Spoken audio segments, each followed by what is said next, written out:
बिस्मिल्लाहिर्रहमानिर्रहीम।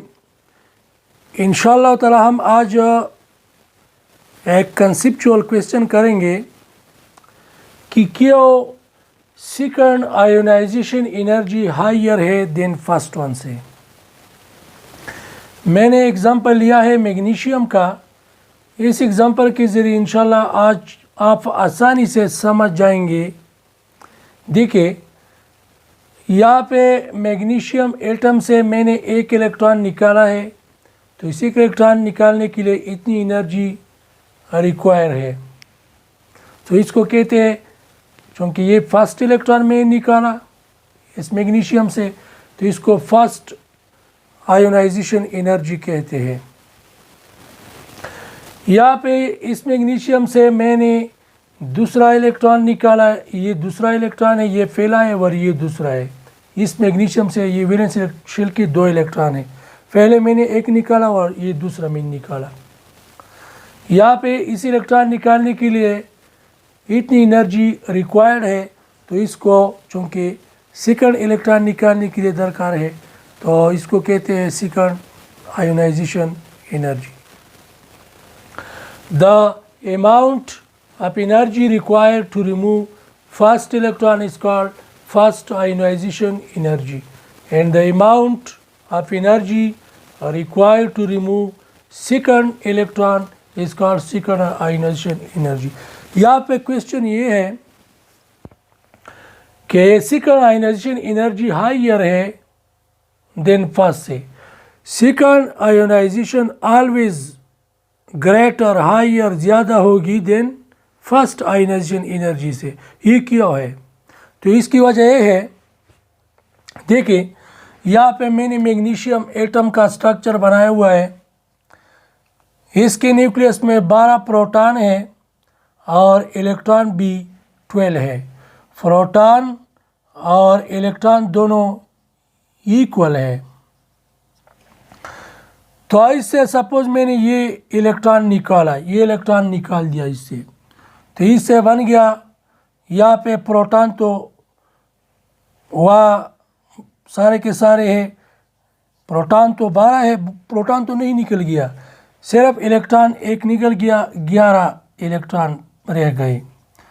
तो यहाँ पे इलेक्ट्रॉन कम हो गए और प्रोटॉन ज़्यादा रह गए।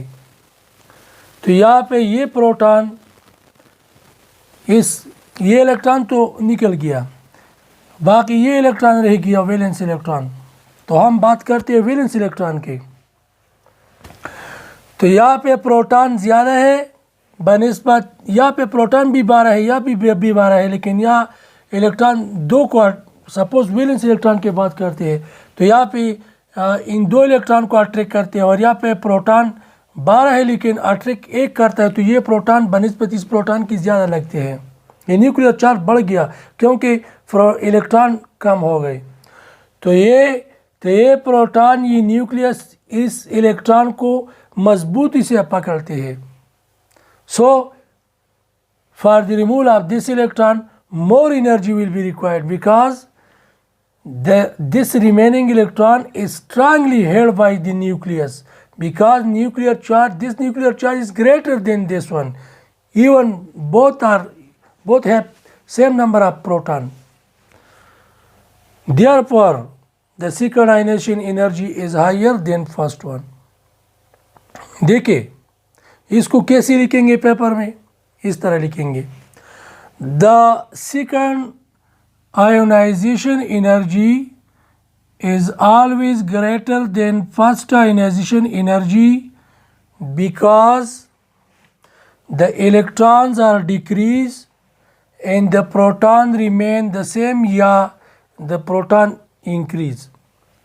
So the proton will strongly attract the remaining electron, so more energy will be required because this electron is strongly held to this nucleus, so more energy will be required to remove this second electron।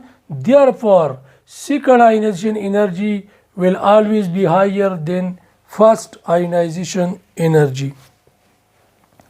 अगर यहाँ पे मैं example ले लो common life से, suppose ये nucleus है, ये मेरा हाथ जो है ये न्यूक्लियस है सपोज, और यहाँ ये 12 प्रोटॉन है, यहाँ पे 2 माल्टे है इसमें, यानी 2 सपोज माल्टू वैलेंस इलेक्ट्रॉन को हम माल्टे कहते हैं ले ली, तो 2 माल्टे है यानी 2 इलेक्ट्रॉन है और इस न्यूक्लियस ने इसको पकड़ी हुई है।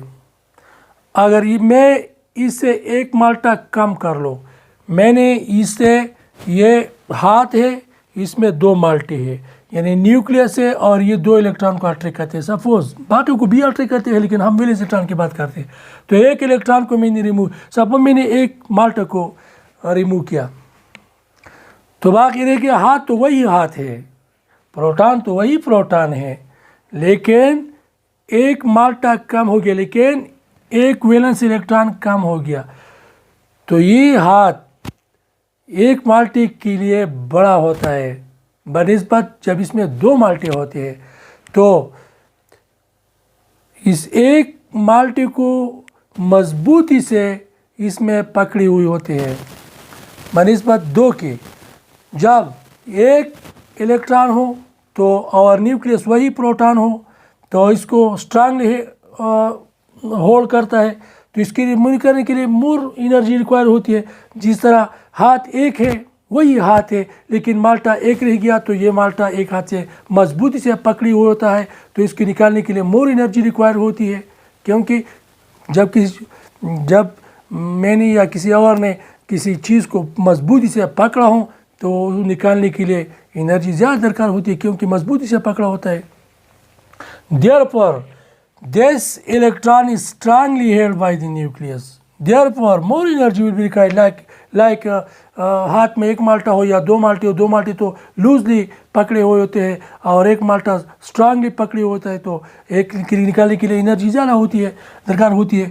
तो यहाँ पे 1 निकालने के लिए एनर्जी ज़्यादा दरकार होती है। Therefore, second ionization is greater than first one. इंशाल्लाह ताला बाकी बाद में करेंगे, आहिस्ता आहिस्ता करेंगे इंशाल्लाह।